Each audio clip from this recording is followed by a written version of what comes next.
Namanya kalau di Bali tatunya seni artinya Wayo. Ya, jadi artinya seni karena kita di Pulau Bali sendiri larangan untuk seperti ini ya nggak ada seperti itu. Karena memang kita di Pulau Bali ya apapun bentuknya itu seni. Ya kan itu Pak Ibu ya. Jadi kalau mungkin di luar Bali ya mungkin saya dibilang ya aduh ini preman kayaknya nih kan gitu. Ya, tapi kalau di Bali ini artinya seni. Mohon maaf sekali ya.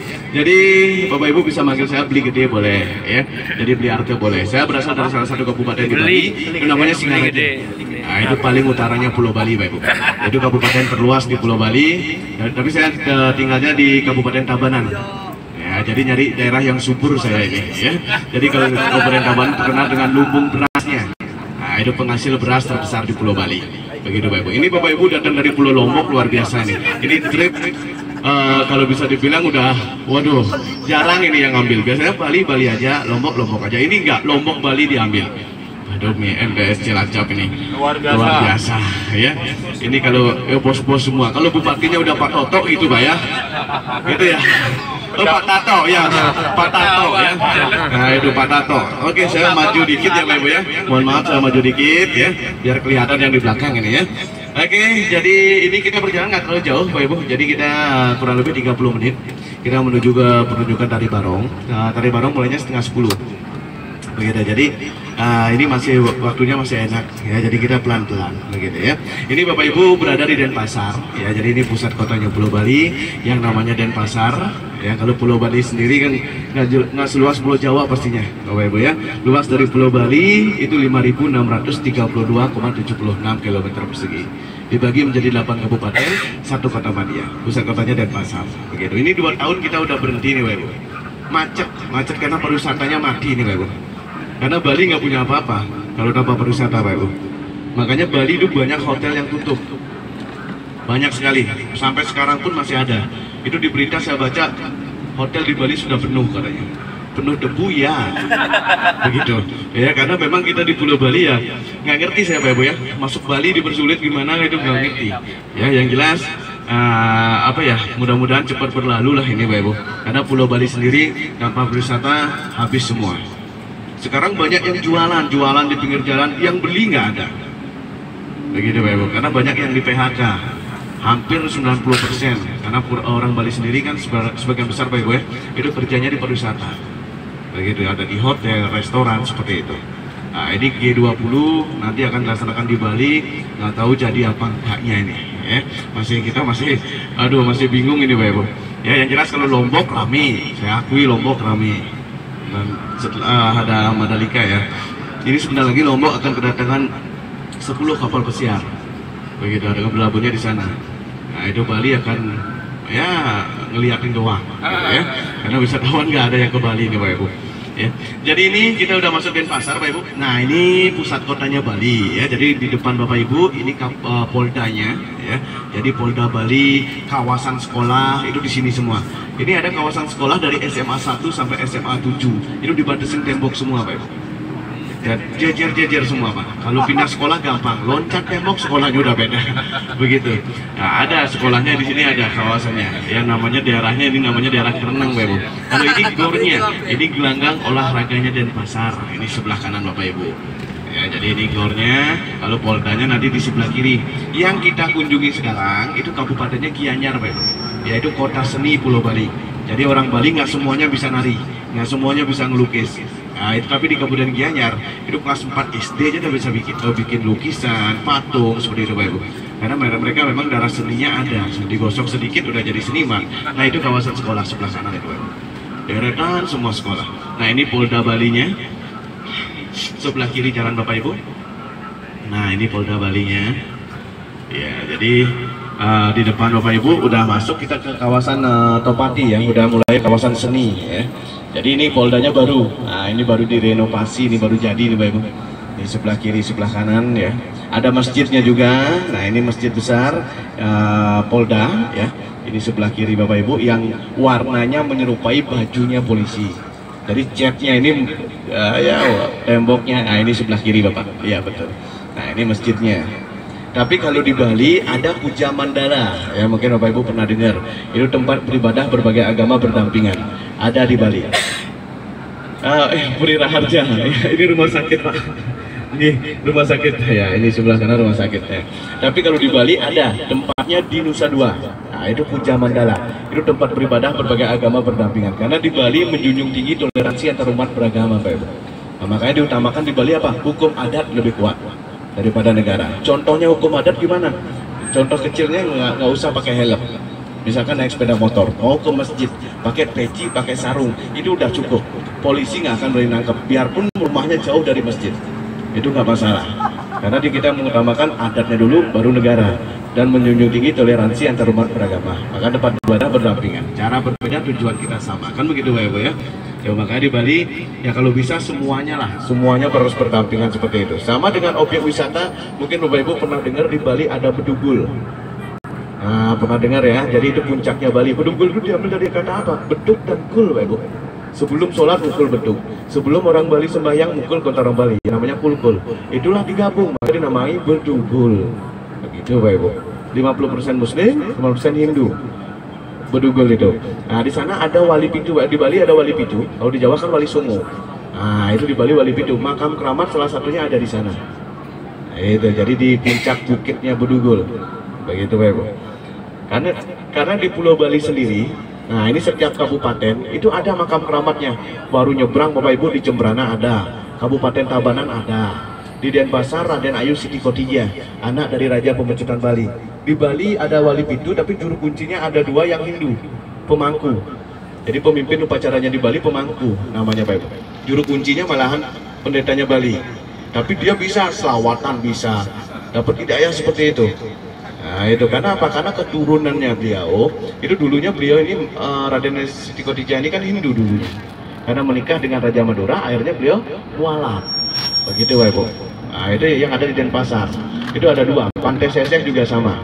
Ada di Pantai Seseh itu Pangeran Masepuh, itu anak dari Raja Mengui, ibundanya di Blambangan. Ya, begitu sama juga. Itu juru kuncinya juga dari Hindu. Begitu. Ya, cara berbeda tapi tujuan kita kan sama, kan begitu Pak Ibu ya. Nah, ini kita udah masuk daerah Kesiman Pak Ibu. Ini Denpasar Utara ya, perbatasan dengan Kabupaten Gianyar ya. Jadi Gianyar sendiri kota seni Pulau Bali. Jadi seniman-seniman Bali berkumpul jadi satu di Kabupaten Gianyar. Beda rumah adatnya beda. Bedanya apa? Di sini temboknya diukir Pak Ibu. Kalau sudah di Bali, kalau pengen tahu, oh ini orang mampu atau tidak, lihat dari rumahnya. Kalau udah rumahnya sikut sata itu artinya rumahnya dia stil Bali, tembok-temboknya itu diukir, itu lebih mahal bikinnya daripada bikin lantai 3. Begitu Pak Ibu. Karena di Bali seninya yang mahal, tapi kita bersyukur untung jalannya nggak diukir ini Pak Ibu. Bahaya nih kalau jalan diukir, kan begitu ya. Nah ini kita udah mulai masuk. Ini salah satu kerajaan yang bisa tunjukkan. Ini kerajaan Denpasar, tapi Denpasar Utara, yaitu Kesiman.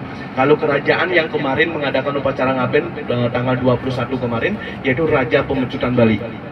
Nah itu berat tempat manyatnya itu 2 ton Pak Ibu. Tingginya 21 meter. Pemadaman 8 jam. Karena kabel harus dilepas semua. Begitu. Nah ini salah satu contoh puri. Kalau di Bali kita rumah raja itu dibilang puri Pak Ibu. Nah seperti di Jogja keraton modelnya seperti itu. Kita tahu orang ini keturunan kerajaan, kita tahu orang ini keturunan seperti itu ya. Jadi kerajaan itu dari apa? Dari namanya Pak Ibu. Ini saya tunjukkan dulu. Ini sebelah kiri ini dengan bata merah ya Pak. Nah ini luasnya 2,5 hektar. Ini masih ada keturunannya di dalam. Ya, keratonnya modelnya gitu. Keratonnya Kota Denpasar bagian utara. Tapi kalau misalkan pusatnya kerajaan Bali di mana? Di Kabupaten Kelungkung. Itu sebelah timur Denpasar, begitu. Kita tahu orang ini keturunan raja, kita tahu ini orang ini keturunan pendeta gitu misalkan, Pak Ibu. Itu dari kasta, dari nama, baru kita tahu. Karena di Bali ada catur warna. Yang pertama Brahmana, Ksatria, Wesya, Sudra yang seperti itu, Pak Ibu. Nah, masih ada sampai sekarang karena itu garis keturunan, nggak ada kuliahnya. Begitu Pak Ibu, nggak ada kuliahnya. Jadi yang pertama Brahmana, kalangan penceramah. Siapa tahu Bapak Ibu punya teman orang Bali, nama laki-lakinya Ida Bagus, nama perempuannya Ida Ayu. Itu berarti kasta tertinggi di Bali. Itu Brahmana, itu kalangan penceramah. Begitu. Seperti tempat Bapak Ibu Kiai, modelnya seperti itu. Nah yang kedua apa? Di bawahnya Ksatria, itu kalangan kerajaan. Namanya siapa? Gusti Ayu, Gusti Agung, Anak Agung. Nah itu berarti dari Ksatria, kalangan kerajaan. Begitu. Nah, ini puronya Bapak Ibu. Ini sebelah kiri saya tunjukkan. Ini puro kerajaan. Di tengah-tengahnya ada arena. Itu arena sabung ayam. Nah, itu arena sabung ayam. Tapi Bali terkenal sabung ayam. Tapi itu nggak bisa akan dihapus. Kenapa? Karena itu rentetan upacara Bapak Ibu yang harus dilaksanakan sama orang Balinya. Tapi disalahgunakan, dijadikan apa? Judi. Begitu. Itu yang sebelah kiri tadi Bapak Ibu. Ya itu kesatria, saya lanjut lagi. Nah itu kita tahu namanya dari nama ya, Gusti Ayu, Gusti Agung. Wah ini berarti dari kesatria, kalangan kerajaan. Yang ketiga apa? Wesya, kalangan pedagang. Namanya diberi julukan. Seperti apa? Dewa Mati, Dewa Bujana, Gitaris Gigi. Nah itu berarti dari Wesya. Yang terakhir Sudra, kalangan petani. Seperti nama saya sendiri, Gede, Wayan, Kudu. Nah, seperti nama Bali itu semua dari Sudra. Tapi karena kita udah demokrasi, udah sama-sama punya ibarat seperti itu Bapak Ibu ya. Gubernur Bali aja 2 kali udah dari kasta Sudra. Made Mangku Pastika sama yang sekarang Iwayan Koster. Nah, cuma nama Bali sendiri, nah itu menandakan anak pertama, anak kedua, anak ketiga Bapak Ibu. Dan anak keempat. Karena apa? Karena KB-nya orang Bali 4 anak. Itu bukan 2 anak tapi 4 anak. Contohnya apa? Yang pertama, anak pertama itu bisa 3 nama. Gede, Wayan, atau Putu. Itu kalau Bapak Ibu punya teman namanya itu, berarti dia anak pertama. Anak kedua apa? Made dan Mengah. Anak ketiga Koman. Anak keempat siapa? Ketut. Nah, ketut itu artinya kitut artinya bonus. Beli 3 gratis 1. Itu Bapak Ibu. Ketutan ya.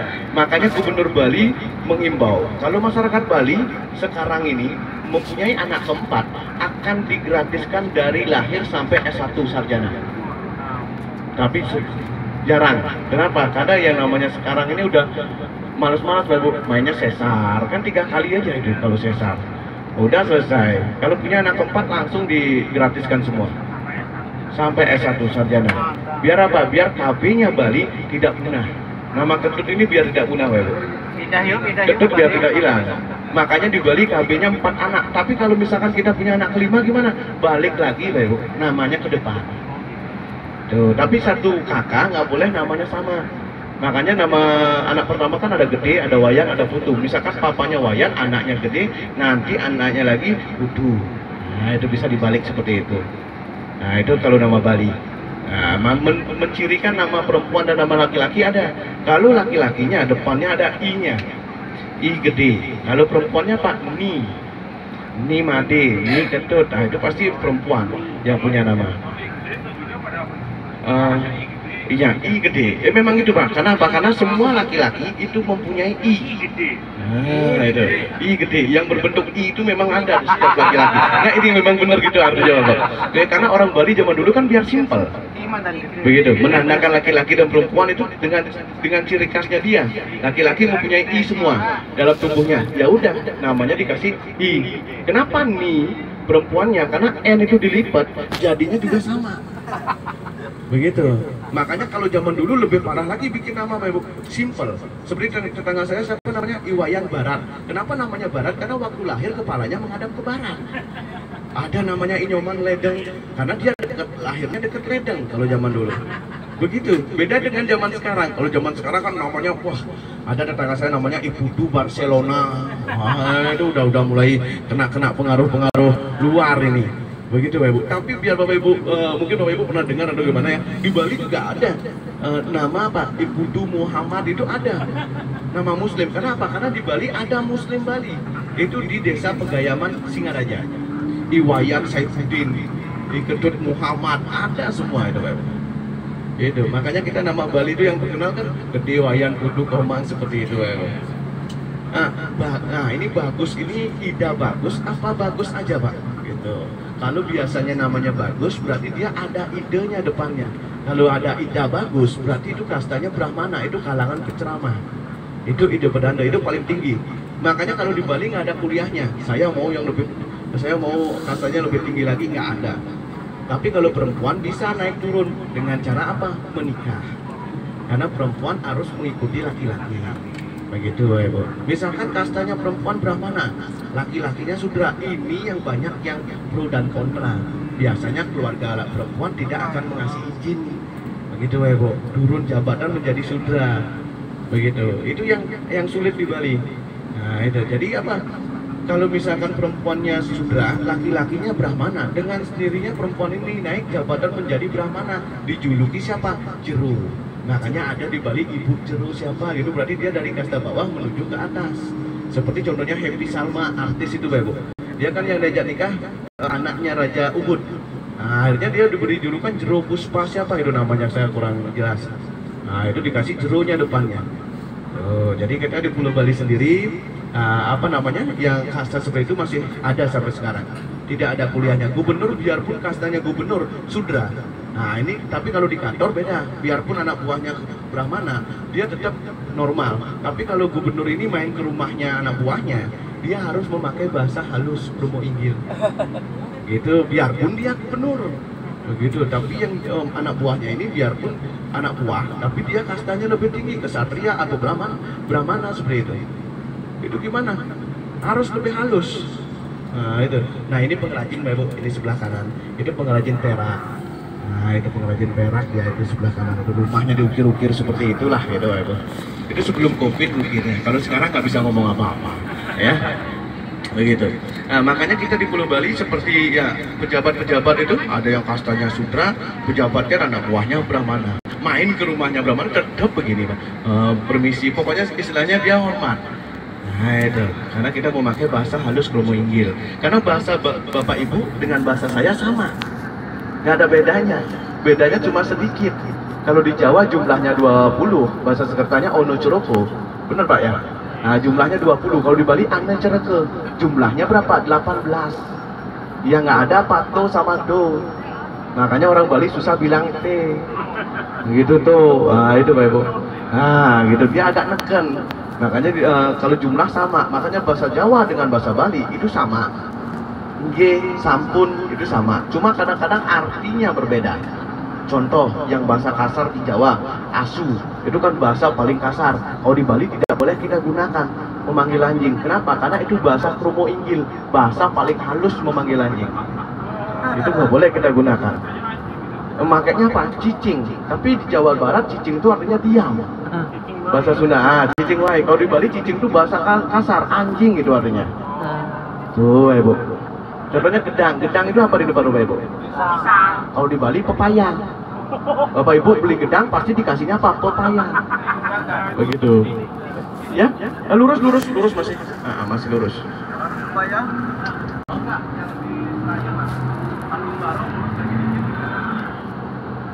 Nah itu Pak Ibu. Nah, kalau cening bagusnya ini sebelah kiri. Nanti kita sekalian makan siang di sini. Bapak Ibu mau beli pay susu apa bisa dicoba. Kalau coba nggak bayar, ada testernya. Ya, ini kita jamin halal grosiran. Ini sebelah kiri. Nanti kita siang di sini ya. Setelah kita nonton tari barong gitu Pak Ibu. Nah itu sampai mana tadi Pak Ibu? Sampai cicing wah. Cicing. Sampai gedang. Asu gitu ya. Iya gedang itu pisang ya.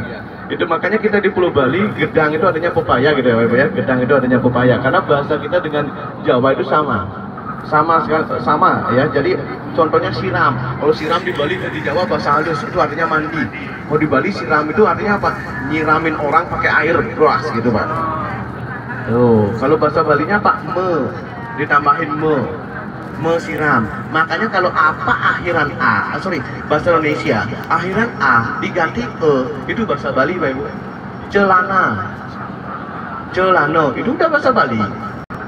Itu kuda itu artinya berapa. Kalau kuda itu binatang, kalau kuda itu berapa. Begitu Ibu. Makanya apa akhiran A diganti E itu bahasa Bali. Begitu. Kuda itu artinya berapa. Tuh. Itulah bahasa Bali Bapak Ibu ya. Nah ini tanpa terasa Bapak Ibu sudah berada di Desa Batu Bulan. Inilah pengrajin patung terbuat dari batu Bapak Ibu. Sebelum Covid. Nah ini kalau wisatawan normal, waduh ini udah daerahnya daerah maju. Nah, karena mereka menjual patung-patungnya pun bukan semuanya dari Bali, tapi semuanya dari Jawa juga ada. Dari Mojokerto ada, dijualnya di sini. Karena yang namanya wisatawan asing bule kan nggak tahu Bapak Ibu. Itu harganya bisa tinggi, makanya sengaja dijemur patungnya, sengaja dihujanin. Karena apa? Semakin berlumut harganya semakin mahal. Beda dengan kita orang Indonesia, beli patung pasti belinya yang baru. Wah ini baru, saya pengen ini beli yang baru. Tapi kalau bule pasti belinya yang sudah seperti ini, berlumut ini ya. Tuh. Karena apa? Karena kekuatan patung itu Pak, yang sudah berlumut menurut bule ini ya. Kalau yang sudah berlumut berarti patung itu sudah lama, kekuatannya sudah dijamin. Begitu. Kalau kita beda, kalau sudah baru berarti itu yang kuat, kan begitu ya Bu. Kalau bule enggak, pinginnya begitu. Makanya apapun dijual kalau udah bule yang beli naik harga, up tinggi-tinggi. Begitu. Itu kalau wisatawan asing. Cuma kita di Pulau Bali biarpun dibilang banyak bule, banyak ya pokoknya wisatawan asing, tapi kita punya hukum adat ini yang bikin kita tuh kuat. Contohnya apa? Beli tanah. Wisatawan asing bule kan nggak boleh beli tanah atas nama dia Pak Ibu. Biarpun dia punya uang, kalau mau dia beli rumah, beli villa, beli restoran di Bali, harus atas nama orang Bali, harus atas nama warga negara Indonesia. Makanya banyak yang menikah dengan orang Jawa, orang Bali, itu banyak sekali bully. Dipakai apa? Nama itu, bisnis. Kalau hanya sekedar kayak artis-artis boleh. Kalau artis kan orang Indonesia, jadi kalau Indonesia boleh Pak Ibu, boleh. Tapi kalau orang asing, nggak boleh bikin hotel di Bali atas nama dia sendiri, nggak boleh. Kalau kita bebaskan habis Bali Pak Ibu. Bukan Bali aja, mungkin Indonesia habis. Karena uang dia lebih tinggi daripada kita, lebih besar kan gitu Pak Ibu. Nah ini patung-patungnya masih di kanan kiri Pak Ibu, pengrajinnya. Tapi kalau sekarang masyarakatnya udah beralih pekerjaan. Nah karena wisatawan nggak ada, yang beli pun jarang Pak Ibu. Tuh, jadi patung-patungnya udah nggak diurus itu di pinggir jalan itu, di kiri jalan udah mulai nggak diurus. Ya nanti bukan semakin mahal kalau kayak gini Pak, lumpurnya banyak soalnya. Ini nggak ada kerjaan masalahnya ini Pak Ibu. Karena wisatawan asing nggak ada sama sekali. 2 tahun kita di Bali Pak. 2 tahun Pak, bener. Di Pantai Kuto kan dibilang ramai banget yang namanya sumur apa gitu kan. Di Bali udah nggak ada sumur. Ini. Iya. Oh sumpah. Aduh, itu udah nggak ada sumur lagi karena memang wisatawan asing kan belum bisa masuk Bali Pak Ibu. Paling yang ada itu yang udah tinggal di Bali, yang udah masuk warga negara Indonesia. Seperti itu. Nah di depan Bapak Ibu, ini ada patung barong yang mencirikan masyarakat di sini penari barongnya Pulau Bali Bapak Ibu. Jadi khusus daerah sini itu penari-penari semua. Nah ini di depan kita lagi masih masuk lagi. Nah ini apa namanya, tari barong ya. Nah, patung barong. Tari barong ini nanti Bapak Ibu biar tahu jalan ceritanya gimana. Nanti saya bagikan Bapak Ibu jalan ceritanya. Nanti sambil baca sambil menonton. Karena intinya tari barong ini apa namanya? Menceritakan tentang Dharma melawan Adharma, kemenangan baik melawan kejahatan yang kita peringati setiap 6 bulan sekali, yaitu Hari Raya Galungan dan Kuningan. Seperti itu Pak. Nanti di sebelah kanan ada patung macan kurus Mas. Ini gara-gara COVID kurus macannya. Nah ini masuk ya. Ini kanan. Nah, ini gara-gara COVID Pak, jadi macannya sampai macannya aja kurus. Aduh ini pusing ini Pak, bener. Baru saya mau ke Cilacap ini. Kalau di Bali yang cakar langit nggak ada, karena di Bali ada perdanya Pak, tidak boleh melebihi lantai 5, itu udah maksimal. Makanya di Bali nggak ada gedung tinggi. Kalau kita bikin lantai lebih dari 5, itu didiemin dulu sama Pemda. Nanti kalau udah finishing, udah selesai baru dibongkar. Begitu, itu tandanya kan dia nggak ada izin. Begitu ya Bu. Nah ini kita tari barongnya di sini, sambil Bapak Ibu foto-foto dulu sambil nunggu kita penunjukan tari barong, begitu Bapak Ibu ya. Karena tari barongnya belum mulai nih, mungkin barongnya masih mandi nanti. Ya. cantik ya. Ya. Begitu Bapak Ibu, karena memang kita di Pulau Bali sendiri, apalagi yang namanya Bali gitu Bapak Ibu ya, tanpa Bapak Ibu, Bali nggak ada apa-apanya. Makanya sekarang ini yang banyak apa? Domestik. Keluarga kita domestik yang menghidupi Bali. Bener Pak, bom Bali nggak separah ini Pak. Bom Bali cuma 5 bulan kosong, setelah itu rame lagi. Ini belum apa-apa 2 tahun sudah agak. Aduh. Iya, nanti Bapak Ibu mau foto-foto dulu kita di dalam, monggo ya, kakak sambil santai Bapak Ibu ya, sambil santai. Nanti setelah ini kita ke setting bagus gitu ya. Persiapan Bapak Ibu. Ini karena kondisinya Bali sepi Bapak Ibu. Di mana-mana Bapak Ibu kalau masuk objek wisata pasti sepi. Begitu. Ini kayaknya nonton barong cuma kita aja ini kayaknya ini. Rombongan kita. Ini mending ada orang Pak. 2 bulan lalu tidur di jalan nggak apa-apa Pak. Nggak ada orang lewat. Lombok Pak ya. Itu dah. Gili Trawangan. Nggih. Aduh. Pertamina aja di Bali dijual semua Pak. Pertamina kan sering itu beli bensin. Karena di Bali nggak ada yang jalan kan, nggak ada yang beli bensin Pak. Kayaknya banyak yang bangkrut Pertaminanya ini. Aduh, pom bensin. Ayo, monggo Bapak Ibu, boleh foto-foto dulu monggo, nggih.